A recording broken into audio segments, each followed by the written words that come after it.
Welcome to Taranath Jegarkal YouTube channel. ಮತ್ತೊಂದು ಹೊಸ good news ಇದೆ ಮತ್ತು ಫ್ಲ್ಯಾಶ್ ನ್ಯೂಸ್ ಇದೆ. ಇದೇ ದಿನ ಮಧ್ಯಾಹ್ನದಿಂದ ಕಾಮೆಡ್ಕೆಗೆ ಪರೀಕ್ಷೆಗೆ ವಿದ್ಯಾರ್ಥಿಗಳಿಂದ ಅರ್ಜಿಗಳನ್ನು ಆಹ್ವಾನಿಸಲಾಗಿದೆ. ಇದು ಕಾಮೆಡ್ಕೆ ಅಂದ್ರೇನು, ಯಾರು ಎಕ್ಸಾಮ್ ಕಂಡಕ್ಟ್ ಮಾಡ್ತಾರೆ, ಏನೆಲ್ಲ ವಿಷಯಗಳಿವೆ ಎಂಬುದನ್ನು ಒಂದಿಷ್ಟು ಅಂಶಗಳನ್ನು ತಾವು ಗಮನಿಸಿ. ಇಲ್ಲಿ ಸ್ಕ್ರೋಲ್ ಆಗ್ತಾ ಇದೆ, ತಾವು ನೋಡ್ತಾ ಇದ್ದೀರಿ. ಇದು ಕಾಮೆಡ್ಕೆ ಅಧಿಕೃತವಾಗಿರ್ತಕ್ಕಂಥ ಪೋರ್ಟಲ್ಲು www.kamedke.org ಓಪನ್ ಮಾಡಿದರೆ ತಮಗೆ ಗೊತ್ತಾಗುತ್ತೆ. Registration for COMEDK UGET 2025 will starts on Monday 3rd February 2025 at 2 PM.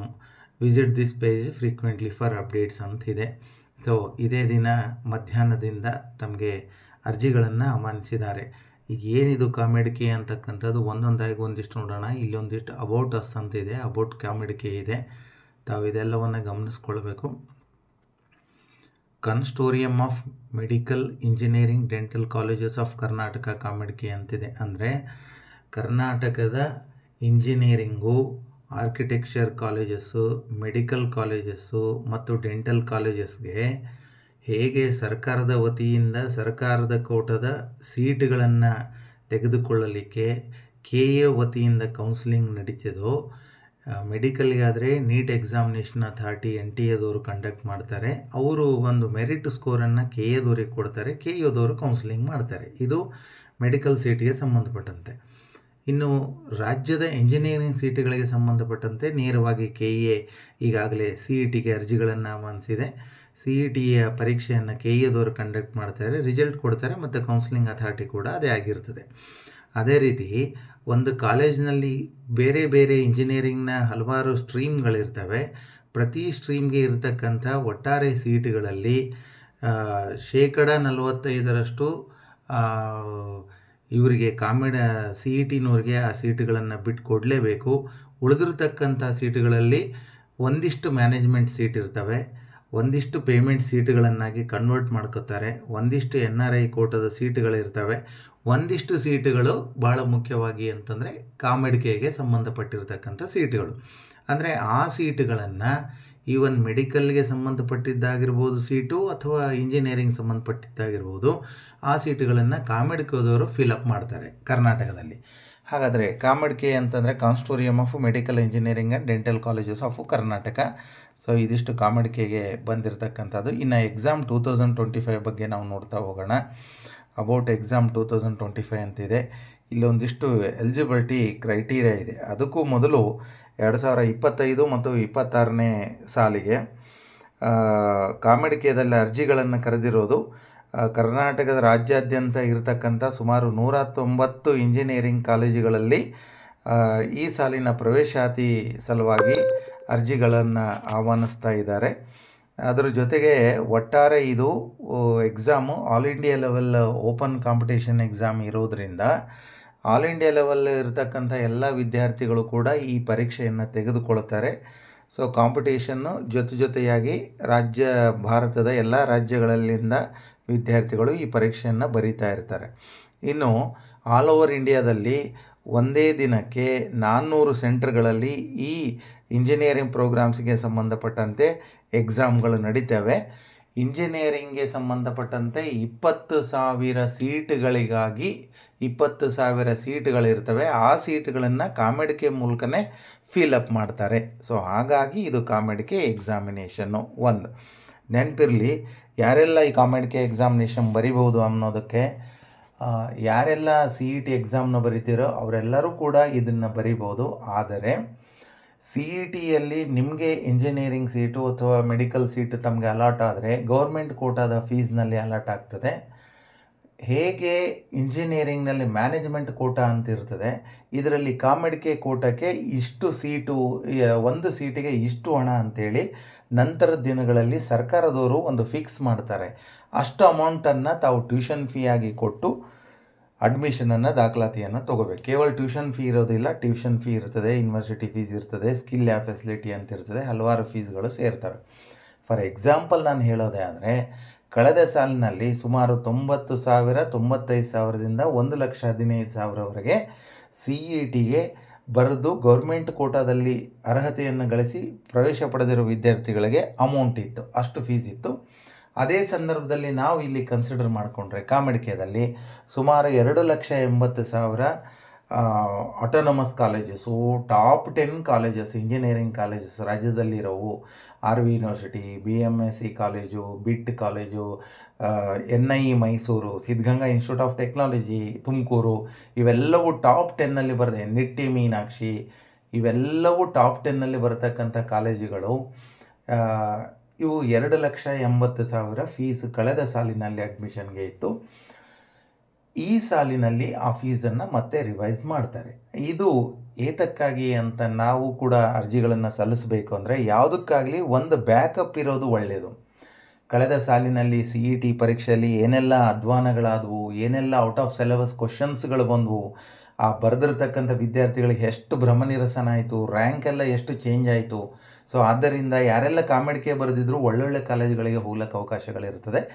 ಯಾರೆಲ್ಲ ಅತಿ ಹೆಚ್ಚಿನ ಒಂದಿಷ್ಟು ಹೆಚ್ಚಿನ ಹಣ ಕೊಟ್ಟು ಟಾಪ್ ಕಾಲೇಜಸ್ನಲ್ಲಿ ಇಂಜಿನಿಯರಿಂಗ್ ವ್ಯಾಸಂಗ ಮಾಡಬೇಕು ಅಂದ್ಕೊಂಡವರೆಲ್ಲ ಕಡ್ಡಾಯವಾಗಿ ಈ ಕಾಮೆಡಿಕೆಯನ್ನು ಹಾಕ್ಕೊಳ್ತಕ್ಕಂಥದ್ದು ಒಳ್ಳೆಯದು. ಇನ್ನು CETನೇ ಪ್ರಯಾರಿಟಿ ಬರೆದ್ರೂ ಕೂಡ ಅದರ ಒಟ್ಟಿಗೆ ಇದಕ್ಕೂ ಕೂಡ ಅರ್ಜಿ ಸಲ್ಲಿಸಿ ಎಕ್ಸಾಮ್ ಬರೆಯೋಕ್ಕೆ ಏನು ತೊಂದರೆ ಇಲ್ಲ. ಕೊನೆಯಲ್ಲಿ ನೀವು ಕೌನ್ಸಿಲಿಂಗ್ ಅಟೆಂಡ್ ಆಗೋದು, ಫೀಸ್ ಕಟ್ಟೋದು, ಸೀಟ್ ತೊಗೊಳ್ಳೋದು ಅದು ತಮ್ಮ ಅಭಿಪ್ರಾಯಕ್ಕೆ ಬಿಟ್ಟಿರ್ತದೆ. ಒಂದು ಸಾರಿ ಕೊನೆ ದಿನಾಂಕ ಆದಮೇಲೆ ಮತ್ತೆ ತಾವು ಅರ್ಜಿ ಸಲ್ಲಿಸ್ಲಿಕ್ಕೆ ಅವಕಾಶಗಳು ಇರೋದಿಲ್ಲ. ಸೊ ಇದಿಷ್ಟು ಕಾಮೆಡಿಕೆನ ಪರೀಕ್ಷೆಗೆ ಸಂಬಂಧಪಟ್ಟಂತೆ. ಇನ್ನು ಒಂದಿಷ್ಟು ಇಲ್ಲೆಲ್ಲ ಎಲಿಜಿಬಿಲಿಟಿ ಕ್ರೈಟೀರಿಯಾ ಕೊಟ್ಟಿದ್ದಾರೆ. ಆ ಎಲಿಜಿಬಿಲಿಟಿ ಕ್ರೈಟೀರಿಯಾದಲ್ಲಿ ದೇಶಾದ್ಯಂತ ಒಟ್ಟಾರೆ ಸುಮಾರು 400 ಸೆಂಟ್ರಿಗೆ ಪರೀಕ್ಷಾ ಕೇಂದ್ರದಲ್ಲಿ ಏಕಕಾಲಕ್ಕೆ ಈ ಪರೀಕ್ಷೆ ನಡೀತದೆ. ಅದು ಕೂಡ ಆನ್ಲೈನ್ ಮೋಡಲ್ಲಿ ಪರೀಕ್ಷೆ ಇರ್ತದೆ. There is no pen paper mode examination, computer based test ಇರ್ತದೆ. ಇದು ಭಾಳ ಮುಖ್ಯವಾಗಿರ್ತಕ್ಕಂಥದ್ದು. ಇನ್ನು ಎಲಿಜಿಬಿಲಿಟಿ ಕ್ರೈಟೀರಿಯಾಕ್ಕೆ ಬಂದರೆ ಅದೇ 10+2 with PCM physics, chemistry, mathematics with compulsory English as A subject ಆಗಿ ಓದಿರಬೇಕು ಎಂಬುದು ಒಂದು ಎಲಿಜಿಬಿಲಿಟಿ ಕ್ರೈಟೀರಿಯಾ ಇದೆ. ಆದರೆ ಇದರಲ್ಲಿ ಎಲಿಜಿಬಿಲಿಟಿ ಕ್ರೈಟೀರಿಯಾದಲ್ಲಿ ಡಿಪ್ಲೊಮೊ ಕ್ಯಾಂಡಿಡೇಟ್ಸ್ಗೆ ಅವಕಾಶಗಳು ಇರೋದಿಲ್ಲ. ಯಾರೆಲ್ಲ ಡಿಪ್ಲೊಮೊ ಕ್ಯಾಂಡಿಡೇಟ್ಸಿಗೆ ಡಿಪ್ಲೊಮೊ ಮುಗಿಸ್ಕೊಂಡು ಇಂಜಿನಿಯರಿಂಗ್ಗೆ ಲ್ಯಾಟ್ರಲ್ ಎಂಟ್ರಿ ಬರ್ತೀರಾ ಅವ್ರಿಗೆ ಇದು ಅವಕಾಶಗಳು ಇರೋದಿಲ್ಲ. ಇದೊಂದು diploma candidates R not eligible ಅಂತ ಡಿಕ್ಲೇರ್ ಮಾಡಿದ್ದಾರೆ. ಇನ್ನು ಕ್ಯಾಲೆಂಡರ್ ಆಫ್ ಈವೆಂಟ್ ಇದೆ, ಭಾಳ ಗಮನಿಸಿ. ಇದರಲ್ಲಿ 3ನೇ ತಾರೀಕು ಇದೇ ದಿನದಿಂದ ಮಧ್ಯಾಹ್ನದಿಂದ ಅರ್ಜಿಗಳು ಸ್ಟಾರ್ಟ್ ಆಗ್ತದೆ. ಅದಾದ ಮೇಲೆ 17ನೇ ಫೆಬ್ರವರಿಗೆ ತಾವು ಒಂದು ಮಾರ್ಕ್ ಟೆಸ್ಟನ್ನು ಆನ್ಲೈನ್ನಲ್ಲಿ ತೊಗೋಬೋದು. ಆಲ್ರೆಡಿ ಅರ್ಜಿ ಸಲ್ಲಿಸಿದರೆ ನಿಮ್ಮ ರಿಜಿಸ್ಟ್ರೇಷನ್ ನಂಬರು, ಆ ಯೂಸರ್ ID ಕ್ರಿಯೇಟ್ ಮಾಡ್ಕೊಂಡಿರ್ತೀರಿ. ಅದರ ಆಧಾರದ ಮೇಲೆ ಲಾಗಿನ್ ಆಗಿ ಮಾರ್ಕ್ ಟೆಸ್ಟನ್ನು ಮಾಡ್ಬೋದು. ಮಾರ್ಚ್ 15ರಂದು ನಿಮಗೆ ಕೊನೆಯ ದಿನಾಂಕ, ಅರ್ಜಿ ಸಲ್ಲಿಸಲಿಕ್ಕೆ ಕೊನೆಯ ದಿನಾಂಕ ಇದೆ. ಏಪ್ರಿಲ್ 11ನೇ ತಾರೀಕಿಗೆ ನಿಮ್ಮ ಅಪ್ಲಿಕೇಶನ್ ಫಾರ್ಮ್ ಎಡಿಟ್ಗೆ ಅವಕಾಶಗಳು ಕೊಡ್ತಾರೆ. ಏನಾದರೂ ತಪ್ಪುಗಳಾದರೆ ಅದನ್ನು ಮಾಡ್ಬೋದು. ಅದು ಪ್ರಾರಂಭ ಆಗ್ತದೆ 14ನೇ ಏಪ್ರಿಲ್ಗೆ ಎಡಿಟ್ ಮಾಡಲಿಕ್ಕೆ ಅವಕಾಶಗಳು ಕೊನೆ ಆಗ್ತದೆ. ಅದೇ ದಿನ ಮುಗಿತದೆ. ಇನ್ನು 30 ಏಪ್ರಿಲ್ 2025ಕ್ಕೆ ನಿಮ್ಮ ಹಾಲ್ ಟಿಕೆಟು ಅಥವಾ ಟೆಸ್ಟ್ ಅಡ್ಮಿಷನ್ ಟಿಕೆಟನ್ನು ತಾವು ಡೌನ್ಲೋಡ್ ಮಾಡ್ಕೋಬೋದು. ಅದು 10th ಮೇವರೆಗೂ ಕೂಡ ಇರ್ತದೆ. 30 ಏಪ್ರಿಲಿಂದ 10th ಮೇವರೆಗೆ ತಾವು ಟೆಸ್ಟ್ ಅಡ್ಮಿಷನ್ ಟಿಕೆಟನ್ನು ಡೌನ್ಲೋಡ್ ಮಾಡ್ಕೊಳ್ಬೇಕು. 10th May 2025 Saturday COMEDK UGET UniGAUGE 2025 entrance exam. ಇಲ್ಲಿ 2 ಕಾಣಿಸ್ತವೆ. COMEDK purely under graduate engineering entrance test ಇದು. ಸೊ ಇಂಜಿನಿಯರಿಂಗ್ ಸೀಟ್ಗಳಿಗಾಗಿ. ಯುನಿಗೇಜ್ ಅಂದರೆ ಯೂನಿವರ್ಸಿಟಿಯ ಸೀಟ್ಗಳನ್ನು ಪಡೆಯೋ ಸಲುವಾಗಿಯೂ ಕೂಡ ತಾವು 2 ಒಟ್ಟಿಗೆ ಅರ್ಜಿ ಸಲ್ಲಿಸ್ಬೋದು. ಅಥವಾ ಕೇವಲ ಇಂಜಿನಿಯರಿಂಗಿಗೆ ಯೂನಿವರ್ಸಿಟಿ ಬಿಟ್ಟು ಇಂಜಿನಿಯರಿಂಗ್ ಕಾಲೇಜಸಲ್ಲಿ ಕೂಡ ತಾವು ಸಲ್ಲಿಸ್ಬೋದು. ಆ 2ಕ್ಕೂ ಕೂಡ ಫೀಸು ಬೇರೆ ಬೇರೆ ಆಗಿರ್ತದೆ. ಅದನ್ನು ತಾವು ಗಮನಿಸಬೇಕು. ಯೂನಿವರ್ಸಿಟಿ ಅಂತ ಬಂದಾಗ ಸಪ್ರೇಟ್ ಆಗಿರ್ತಕ್ಕಂಥ ಯೂನಿವರ್ಸಿಟಿ, ರೇವಾ ಯೂನಿವರ್ಸಿಟಿ ಇದೆ, ಇತ್ತೀಚೆಗೆ RV ಯೂನಿವರ್ಸಿಟಿ ಇದೆ. ಹೀಗೆ ಸಪ್ರೇಟಾಗಿ ಯೂನಿವರ್ಸಿಟಿಯನ್ನೇ ಮಾಡ್ಕೊಂಡಿದ್ದಾರೆ. ಆ ಯೂನಿವರ್ಸಿಟಿಗೆ ತಾವು ಎಲಿಜಿಬಲ್ ಆಗ್ತೀರಿ 2ಕ್ಕೆ ಹಾಕಿದರೆ. ಇನ್ನು ಅದನ್ನೆಲ್ಲ ಡೇಟ್ ಆಫ್ ಕ್ಯಾಲೆಂಡರ್ ಆಫ್ ಇವೆಂಟಲ್ಲಿ 14ನೇ ಮೇ ನಿಮಗೆ ಪ್ರೊವಿಷನಲ್ ಕೀ ಆನ್ಸರ್ ಬಿಡ್ತಾರೆ. ಅದಾದಮೇಲೆ 16ನೇ ಮೇ ನೀವು ಚಾಲೆಂಜಸ್ ಮಾಡ್ಬೋದು. ಕೀ ಆನ್ಸರ್ ಅಲ್ಲಿವರೆಗೆ ಅವಕಾಶಗಳಿರ್ತದೆ. ಆಮೇಲೆ ಮೇ 21ಕ್ಕೆ ನಿಮ್ಮ ಫೈನಲ್ ಆನ್ಸರ್ ಕೀಯನ್ನು ಬಿಡುಗಡೆ ಮಾಡ್ತಾರೆ. ಮೇ 24ಕ್ಕೆ ನಿಮ್ಮ ರಿಸಲ್ಟನ್ನು, ಟೆಸ್ಟ್ ಸ್ಕೋರ್ ಕಾರ್ಡ್ಸನ್ನು ನಿಮಗೆ ಇದರಲ್ಲಿ ಬಿಡ್ತಾರೆ. ಸೊ ಸೊ ಇದು ಕ್ಯಾಲೆಂಡರ್ ಆಫ್ ಇವೆಂಟ್ಗೆ. ಇನ್ನು ಎಕ್ಸಾಮ್ ಸೆಂಟರ್ ಬಗ್ಗೆ ಹಲವಾರು ಇದ್ದಾವೆ. ಇಲ್ಲಿ ಸುಮಾರು ನಾನು ತೋರಿಸ್ತಾ ಇದ್ದೇನೆ. ಬೆಂಗಳೂರಿಗೆ ಸಂಬಂಧಪಟ್ಟಂತೆ ಒಂದು 10 ಕೇಂದ್ರಗಳಿದ್ದಾವೆ. ಬೆಂಗಳೂರು ಕೇಂದ್ರಗಳು ಕೂಡ ಇದ್ದಾವೆ. ಆ ಬೆಂಗಳೂರು ಕೇಂದ್ರಗಳಲ್ಲಿ ಓದ್ತಕ್ಕಂಥವ್ರಿಗೆ ಭಾಳ ಅನುಕೂಲ. 10 ಕೇಂದ್ರಗಳಿದ್ದಾವೆ. ಅದೇ ರೀತಿ ಬೀದರ್ ಇದೆ, ಚಿಕ್ಕಮಗಳೂರು, ಚಿಕ್ಕಬಳ್ಳಾಪುರ, ದಕ್ಷಿಣ ಕನ್ನಡ, ದಾವಣಗೆರೆ, ಧಾರವಾಡ, ಗದಗ, ಹಳಿಯಾಳ, ಹಾಸನ, ಹಾವೇರಿ, ಹುಬ್ಬಳ್ಳಿ, ಕಲಬುರಗಿ, ಕೊಡಗು, ಕೋಲಾರ, ಮಂಡ್ಯ, ಮಂಗಳೂರು, ಮೈಸೂರು, ಪುತ್ತೂರು, ರಾಮನಗರ, ಶಿವಮೊಗ್ಗ, ತುಮಕೂರು, ಉಡುಪಿ, ಹೀಗೆ ವಿಜಯಪುರ ಮತ್ತು ವಿಜಯಪುರವರೆಗೆ ಇದೆ. ಇಷ್ಟೆಲ್ಲ ಪರೀಕ್ಷಾ ಕೇಂದ್ರಗಳಿಗೆ ಕರ್ನಾಟಕದಲ್ಲಿ ಹಲವಾರು ಪರೀಕ್ಷಾ ಕೇಂದ್ರಗಳಿವೆ. ಇನ್ನು ಫೀಸ್ ಡೀಟೇಲ್ಗೆ ಸಂಬಂಧಪಟ್ಟಂತೆ ತಾವು ಕೇವಲ ಕಾಮೆಡ್ಕೆ ಅಂದರೆ VTU ಅಫಿಲೇಟೆಡ್ ಇಂಜಿನಿಯರಿಂಗ್ ಕಾಲೇಜಸ್ನಲ್ಲಿ ಅಥವಾ ಆಟೋನೋಮಸ್ ಇಂಜಿನಿಯರಿಂಗ್ ಕಾಲೇಜಸ್ನಲ್ಲಿ ತಾವು ದಾಖಲಾತಿಯನ್ನು ಬಯಸಿದರೆ ಕೇವಲ ಕಾಮೆಡ್ಕೆ UGETಗೆ ತಾವು ಅರ್ಜಿಗಳನ್ನು ಸಲ್ಲಿಸ್ಬೋದು. ಇದು 1950 ರೂಪಾಯಿ ಇದೆ. ಇದು PCM ಸ್ಟ್ರೀಮ್ನವರು ಪ್ಲಸ್ ಕನ್ವೀನಿಯನ್ಸ್ ಚಾರ್ಜಸ್ ಅದೊಂದು 15 ರೂಪಾಯಿ ಏನೋ ಹೆಚ್ಚಿಗೆ ಬರ್ತದೆ. ಇನ್ನು ಬೋತ್ ಕಾಮೆಡ್ಕೆ ಪ್ಲಸ್ ಯುನಿಗೇಜ್ ಅಂತಿದೆ, ಅದು ಹೇಳಿದ್ನಲ್ಲ ನಾನು.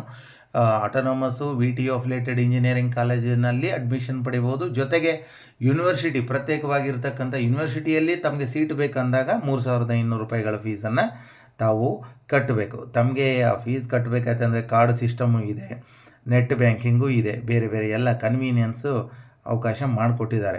ಇನ್ನು ಟೆಸ್ಟ್ ಪ್ಯಾಟರ್ನು ಮುಖ್ಯವಾಗಿ ಫಿಸಿಕ್ಸು, ಕೆಮಿಸ್ಟ್ರಿ, ಮ್ಯಾಥಮೆಟಿಕ್ಸ್ನಿಂದ ಪ್ರತಿ ವಿಷಯದಿಂದ 60 ಟೋಟಲ್ 180 ಕ್ವಶನ್ಸ್ ಇರ್ತದೆ.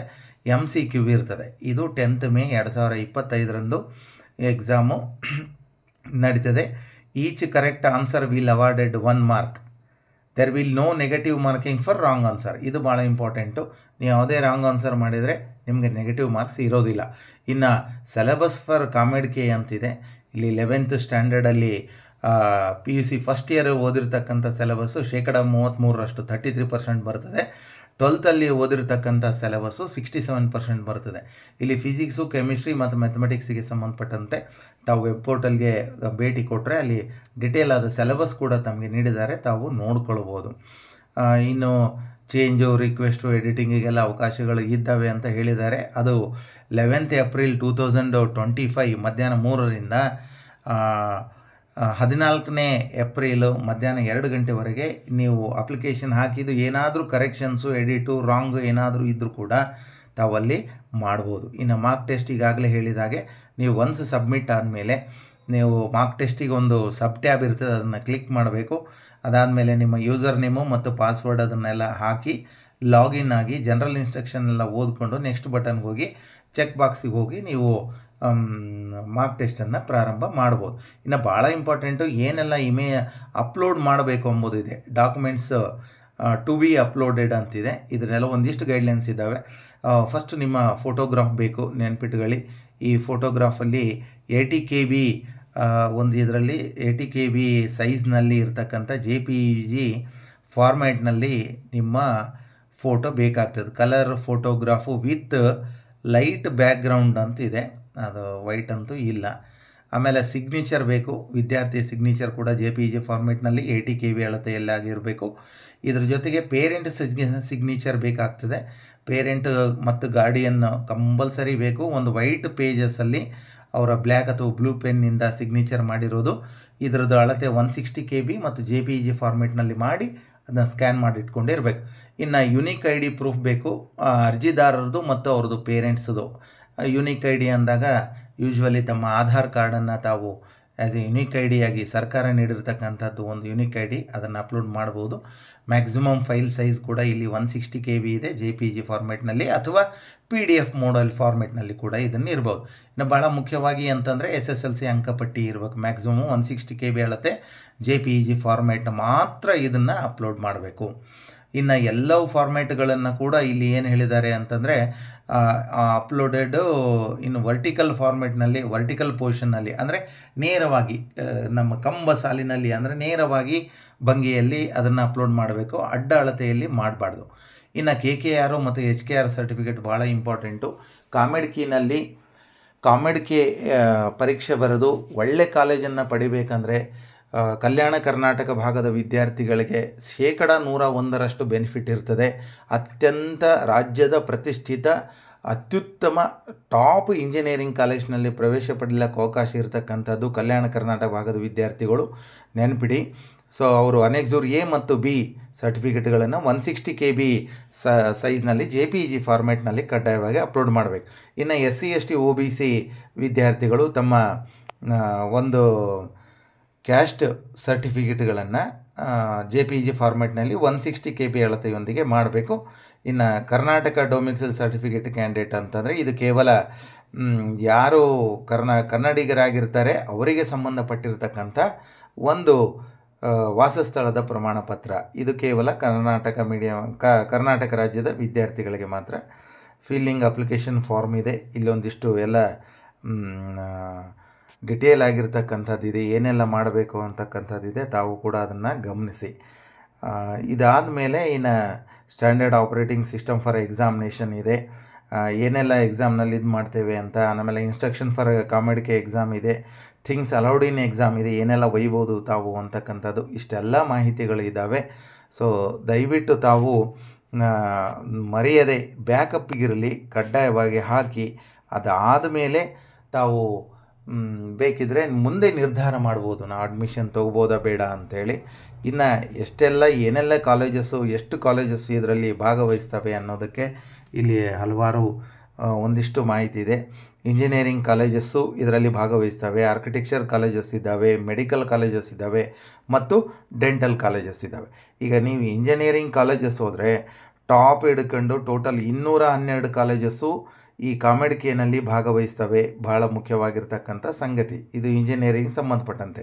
ಇನ್ನು ಆರ್ಕಿಟೆಕ್ಚರ್ಗೆ ಸಂಬಂಧಪಟ್ಟಂತೆ 193 ಕಾಲೇಜಸ್ಸು ಆರ್ಕಿಟೆಕ್ಚರ್ಗೆ ಸಂಬಂಧಪಟ್ಟಂಥ ಕಾಲೇಜಸ್ಗಳು ಈ ಕಾಮೆಡಿಕೆಯಲ್ಲಿ ಭಾಗವಹಿಸ್ತವೆ. ಇನ್ನು ಮೆಡಿಕಲ್ಗೆ ಸಂಬಂಧಪಟ್ಟಂತೆ ಸುಮಾರು 17 ಮೇನ್ ಕಾಲೇಜಸ್ ಕೂಡ ಇದರಲ್ಲಿ ಭಾಗವಹಿಸ್ತವೆ. ಅಂದರೆ ಆ ಕಾಲೇಜಿನಲ್ಲಿ ತಾವು ಕಾಮೆಡಿಕೆ ಎಕ್ಸಾಮ್ ಬರೆದು ಅಡ್ಮಿಷನನ್ನು ಪಡಿಬೋದು. ಇನ್ನು ನೆಕ್ಸ್ಟು ಡೆಂಟಲ್ ಕಾಲೇಜಿಗೆ ಸಂಬಂಧಪಟ್ಟಂತೆ ಸುಮಾರು ಒಂದು 20 ಡೆಂಟಲ್ ಕಾಲೇಜಸ್, ರಾಜ್ಯದ ಪ್ರತಿಷ್ಠಿತ 20 ಡೆಂಟಲ್ ಕಾಲೇಜಸ್ ಕೂಡ ಇದರಲ್ಲಿ ಭಾಗವಹಿಸ್ತವೆ. ಸೊ ಒಟ್ಟಾರೆಯಾಗಿ ಸುಮಾರು 200ಕ್ಕೂ ಹೆಚ್ಚು ಇನ್ಸ್ಟಿಟ್ಯೂಷನ್ಸ್, ರಾಜ್ಯದ ಪ್ರತಿಷ್ಠಿತ ಇನ್ಸ್ಟಿಟ್ಯೂಷನ್ಸ್ಗಳು ಇಲ್ಲಿ ಭಾಗವಹಿಸ್ತವೆ. ಇನ್ನು ನೀವು ಲಾಗಿನ್ ಆಗಬೇಕಾದ್ರೆ ಇಲ್ಲಿ ಕೊಟ್ಟಿದ್ದಾನೆ, ಲಾಗಿನ್ನು ಮತ್ತು ರಿಜಿಸ್ಟರ್ ಅಂತಿದೆ, ಅದನ್ನು ಕ್ಲಿಕ್ ಮಾಡಿಕೊಳ್ಳ್ರಿ. ಯಾಕಂದರೆ ಇನ್ನೂ ಅದು ಎನೇಬಲ್ ಆಗಿಲ್ಲ. Registration will starts from Monday 3rd February 2025. So ವಿದ್ಯಾರ್ಥಿಗಳೇ, ತಮಗೆ ಮಾಹಿತಿ ಇಷ್ಟ ಆಯಿತು ಅಂಥೇಳಿ ಭಾವಿಸ್ತೇನೆ. ಸೊ ಕಾಮೆಡಿಕೆ ಯಾವುದಕ್ಕೂ ಕೂಡ ಒಂದು ಬ್ಯಾಕಪ್ ಇರಲಿ, ಅರ್ಜಿ ಸಲ್ಲಿಸಿ, ಎಕ್ಸಾಮ್ ಬರೀರಿ, ನಂತರ ನೀವು ಅದನ್ನು ವಿಚಾರ ಮಾಡಿ. ಅವಕಾಶಗಳನ್ನು ಮೊದಲು ನಮ್ಮ ಕಿಟಿಯಲ್ಲಿ ಇಟ್ಕೊಳ್ಬೇಕು. ಅವಕಾಶಗಳು ಮುಗಿದೋದ ಮೇಲೆ ನಾವು ಏನು ಮಾಡೋಕ್ಕಾಗೋದಿಲ್ಲ ಅಂತ ಹೇಳ್ತಾ, ಸೊ ತಾರನ್ ಅಜ್ಜೇಗರ್ಕಲ್ ಯೂಟ್ಯೂಬ್ ಚಾನಲನ್ನು ಮರೆಯದೆ ಸಬ್ಸ್ಕ್ರೈಬ್ ಮಾಡಿ, ಶೇರ್ ಮಾಡಿ, ಲೈಕ್ ಮಾಡಿ. ಮತ್ತೊಮ್ಮೆ ನಿಮ್ಮ ಫ್ರೆಂಡ್ಸ್ಗಳಿಗೆ ಈ ಮಾಹಿತಿಯನ್ನು ಕಳಿಸಿ. ತಪ್ಪದೇ ಸಬ್ಸ್ಕ್ರೈಬ್ ಮಾಡಿ. ಥ್ಯಾಂಕ್ ಯು, ಧನ್ಯವಾದಗಳು.